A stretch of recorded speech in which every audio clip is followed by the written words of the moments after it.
नमस्कार सबै साथीहरूलाई। आजको यस गोरखापत्र ज्ञानसागर श्रृङ्खलामा तपाईँ सबैलाई हार्दिक स्वागत छ। आज मिति 2078 साल 8 महिना 1 गतेको वस्तुगत तर्फको यो गोरखापत्र ज्ञानसागर लिएर हामी उपस्थित भइसकेका छौँ।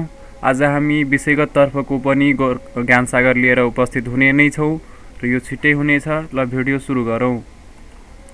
प्रश्न नम्बर 1। चीनद्वारा सन् 2021 मा मंगल ग्रहको अध्ययनका लागि पठाइएको झुरोङ रोभर कहिले मंगल ग्रहको सतहमा अवतरण भएको हो? सन् 2021 मे 14 मा। करिब 7 महिनाको अन्तरिक्ष यात्रा पश्चात सो रोभर मंगल ग्रहमा पुगेको हो। पौराणिक अग्नि र युद्ध देवताको नामबाट नामाकरण गरिएको झुरोङ रोभरको तौल 240 केजी रहेको छ। चीनले यसअघि मंगल ग्रहको अध्ययनका लागि सन् 2020 जुलाई 23 मा तियानवेन 1 अन्तरिक्ष यान त्यसतर्फ प्रक्षेपण गरेको हो। हालसम्म EU, America, UK, Russia, UAE, Japan र चीनले मंगल अभियानका लागि यान पठाएका छन्। प्रश्न नम्बर 2। भारतको प्रतिष्ठित पद्मश्री पुरस्कारबाट सन् 2021 मा सम्मानित हुनुहुने भारतका नेपाली भाषी साहित्यकार को हुन्? लील बहादुर छेत्री। भारतको आसाम राज्य स्थित गुवाहाटीमा बस्दै आएका नेपाली भाषाका साहित्यकार लील बहादुर छेत्रीलाई भारतका राष्ट्रपति रामनाथ कोविन्दद्वारा सन् 2021 नोभेम्बर 8 मा सो सम्मान प्रदान गरिएको। आख्यानकार, नाटककार, निबन्धकार, समालोचकका रूपमा समेत चर्चित छेत्रीको नेपाली भाषा साहित्यमा ठूलो योगदान रहेको छ। उनले लेखेको उपन्यास बसाई नेपालको विश्वविद्यालयमा समेत पठन पाठन हुने गरेको छ। प्रश्न नम्बर 3। विद्युतीय राजधानीको परीक्षण वितरणको थालनी कहिलेदेखि गर्ने निर्णय भएको हो? विक्रम सम्वत 2078 साल मङ्सिर 1 गते। सन् 2022 को सुरुवातसँगै नेपालमा औपचारिक रूपमा प्रचलनमा ल्याउन लगिएको विद्युतीय राजधानीको तयारी स्वरूप परीक्षण वितरण सुरु गरिएको राजधानी विभागले जनाएको छ। र विभागका अनुसार मङ्सिर 1 गतेदेखि केही हप्ता विभागबाटै वितरण गरिने र सो पश्चात प्रदेश तथा जिल्ला स्तरमा विद्युतीय राजधानी वितरण गर्ने योजना समेत रहेको जानकारी दिएको छ। गत वर्षको सेप्टेम्बर महिनामा फ्रान्सेली कम्पनीसँग सम्झौता गरी विद्युतीय राजधानी उत्पादन अघि बढाएको थियो। ISO 1903 मान्यता प्राप्त विश्व स्तरको तेस्रो जेनेरेसनको राजधानीको रूपमा विद्युतीय राजधानी रहेको छ। नयाँ राजधानी वितरण भए पनि पुरानो MRP राजधानीको म्याद नसकिएको हकमा म्याद रहउन्जेल त्यही राजधानीलाई नै मान्यता दिने व्यवस्था गरिएको छ। प्रश्न नम्बर 4। 2077 सालको मदन पुरस्कार कसलाई प्रदान गरियो? भगिराज इङ नाम, लिम्बुवानको ऐतिहासिक दस्तावेज संग्रह पुस्तकका लागि। प्रश्न नम्बर 5। 2007 सालको जगदम्बा श्री पुरस्कार कसलाई प्रदान गरियो? नृत्यशास्त्री भैरव बहादुर थापालाई। प्रश्न नम्बर 6। विश्व मधुमेह दिवस कहिले मनाइन्छ? विश्व मधुमेह दिवस नोभेम्बर 14 मा मनाइन्छ। सन् 2021 को नारा मधुमेह उपचारमा पहुँच भन्ने राखिएको हो। प्रश्न नम्बर 7। हिमाल पारीको जिल्ला मुस्ताङमा 3 दशक यताकै ठुलो हिमपहिरो कहिले गयो? सन् विक्रम सम्वत 2078 साल कार्तिक 28 गते 3 दशककै ठुलो हिमपहिरो गएको हो। मुस्ताङको थासाङ गाउँपालिका क्षेत्रमा पर्ने टुकुचे हिमालमा सो हिमपहिरो गएको हो। हिमपहिरो करिब 5 किलोमिटर तलसम्म आएको हिमपहिरो थासाङ नगर गाउँपालिका 2 कोवाङसम्म आइपुग्ने डरमा भागदौड मचिँदा विद्यार्थी र स्थानीय गरी 11 जना घाइते समेत भएका थिए। झन्डै आधा घण्टासम्म बगेको पहिरोले हिउँका चट्टान उर्लिएर तलसम्म खस्दा पहिरोमा परेर आधा दर्जन चौरी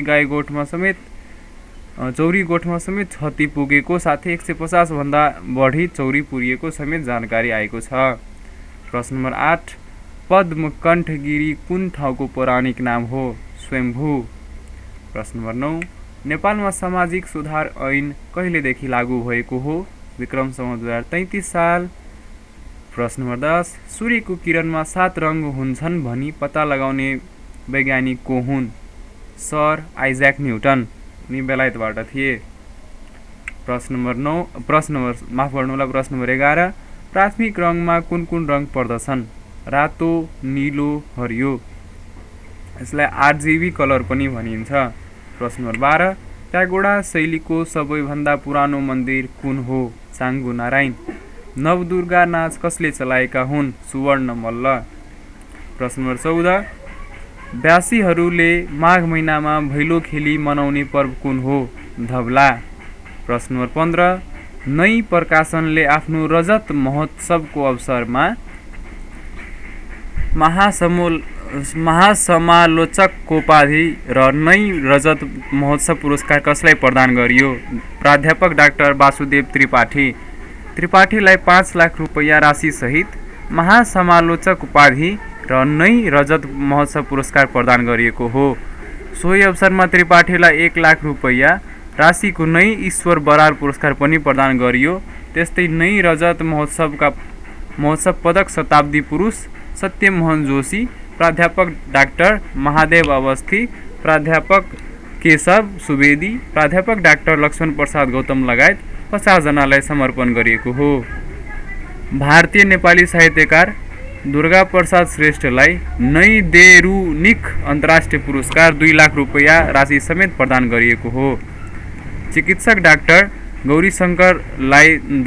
गौरीशङ्कर लाल दासलाई नै भावी पुरस्कार, शङ्करनाथ रेमाललाई नै कीर्तिनिधि पुरस्कार, मनिषा कोइरालालाई नै भूपाल दुर्गा पुरस्कार, मदन कृष्ण श्रेष्ठ र हरिवंश आचार्यलाई नै देरुनिक सुकीर्ति पुरस्कार र प्राध्यापक डाक्टर सोमप्रसाद पाण्डेलाई नै चन्द्रधन पुरस्कार प्रदान गरिएको हो। प्रश्न नम्बर 16 सार्कको लोगो कुन देशका कलाकारले बनाएका हुन्? नेपाल, शैलेन्द्र महर्जनद्वारा। प्रश्न नम्बर 17 कालो अक्षर कृतिका लेखक को हुन्? कमलमणि दीक्षित। प्रश्न नम्बर 18 राष्ट्रिय प्रज्ञा पुरस्कार पाउने प्रथम साहित्यकार को हुन्? बालकृष्ण सम। प्रश्न नम्बर 19 मेट्रिक प्रणाली कुन देशबाट सुरु भएको हो? फ्रान्सबाट। प्रश्न नम्बर 20 उधौली र उभौली कुन जातिले मनाउने पर्व हुन्? राई जातिले। यसैगरी प्रश्न नम्बर 21 छन्त्याल जातिको मुख्य बसोबास रहेको जिल्ला कुन हो? म्याग्दी। प्रश्न नम्बर 22 कुन ग्रहलाई रातो ग्रह भनी चिनिन्छ? मङ्गल ग्रह। त्यस्तै गरी प्रश्न नम्बर 23 रामेछाप जिल्लाको ठोसे भन्ने ठाउँ कुन धातुको लागि प्रसिद्ध रहेको छ? फलाम। प्रश्न नम्बर 24 भौतिक पूर्वाधार तथा यातायात मन्त्रालयद्वारा 5 वटा प्रदेशमा इम्पोस्ट नम्बर प्लेट कहिलेदेखि अनिवार्य गर्ने निर्णय गरियो?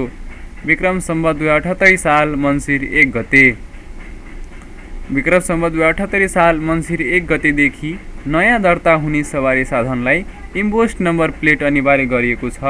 त्यस्तै 2078 साल फागुन 1 गतेदेखि सवारी नामसारी गर्दा अनिवार्य इम्पोस्ट नम्बर लगाउनु पर्ने।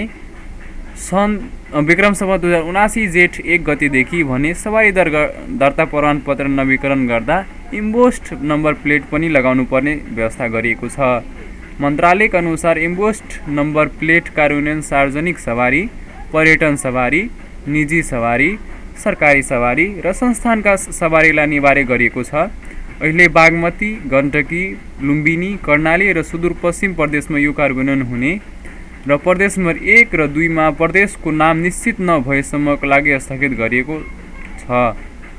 सङ्घीय व्यवस्था अनुसार इम्पोस्ट नम्बर प्लेट जडान गर्ने काम प्रदेशको कार्यक्षेत्रमा पर्ने भौतिक पूर्वाधार तथा यातायात मन्त्रालयद्वारा सवारी तथा यातायात व्यवस्था ऐन 2049 को अनुसूची 2 को क्रम सङ्ख्या 14 ले दिएको अधिकार प्रयोग गरी प्रदेश अन्तर्गतका कार्यालयमा कार्यान्वयन हुने गरी राजपत्रमा प्रकाशित गरिएको छ।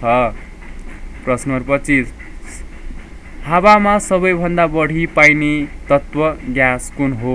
नाइट्रोजन ग्यास या नाइट्रोजन तत्त्व। प्रश्न नम्बर 26 सुर्तीमा निकोटिन पाइन्छ भने कफीमा के पाइन्छ? क्याफिन। प्रश्न नम्बर 27 नेपालको मरुभूमि भन्नाले मुस्ताङलाई चिनिन्छ भने नेपालको श्रीलङ्का भनेर कुन ठाउँलाई चिनिन्छ? कोसीटपु, जुन सुनसरी जिल्लामा पर्दछ। साथै उदयपुरमा पनि केही भाग पर्दछ। प्रश्न नम्बर 28 आर्थिक म्याग्ना कार्टा भनेर पनि चिनिने विश्व प्रसिद्ध कृति कुन हो? The wealth of nation. प्रश्न नम्बर 29 नेपालका शाहजहाँ भनेर कसलाई चिनिन्छ? खड्ग शमशेरलाई। प्रश्न नम्बर 30 र महत्त्वपूर्ण प्रश्न विश्वकप टी20 प्रतियोगिता 2021 को उपाधि कुन देशले जितेको हो? अस्ट्रेलिया। सन् 2012 मा भारत विजेता बनेका थिए र उपविजेता पाकिस्तान। त्यसै गरी सन् 2009 को श्रृङ्खलामा पाकिस्तान विजेता, उपविजेता श्रीलङ्का र 2010 को श्रृङ्खलामा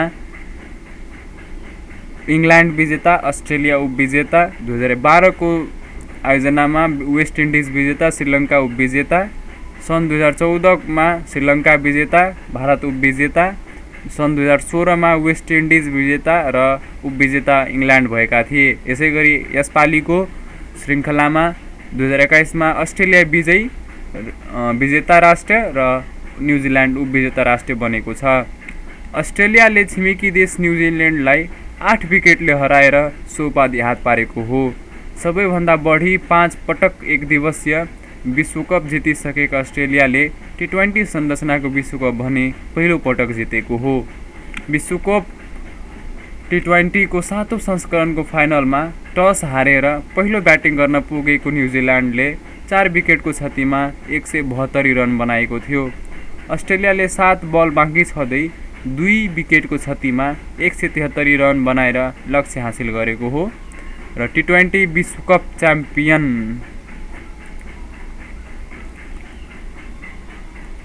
ल साथीहरू, आजको गोर्खापत्र ज्ञानसागर भिडियो यहीँ सकियो। कृपया भिडियो राम्रो लागेमा लाइक, शेयर र सब्स्क्राइब अनिवार्य रूपमा गरिदिनु होला। साथै के सल्लाह सुझाव दिनु परेमा कमेन्ट गर्नुहोला। र आज 2078 साल 8 महिना 1 गतेको वस्तुगतको भिडियो आइ नै सक्यो। अब विषयगतको तर्फ पनि भिडियो आजदेखि सुरु हुनेछ। कृपया त्यो पनि भिडियो हेरेर आफ्नो माया गरिदिनु होला। धन्यवाद।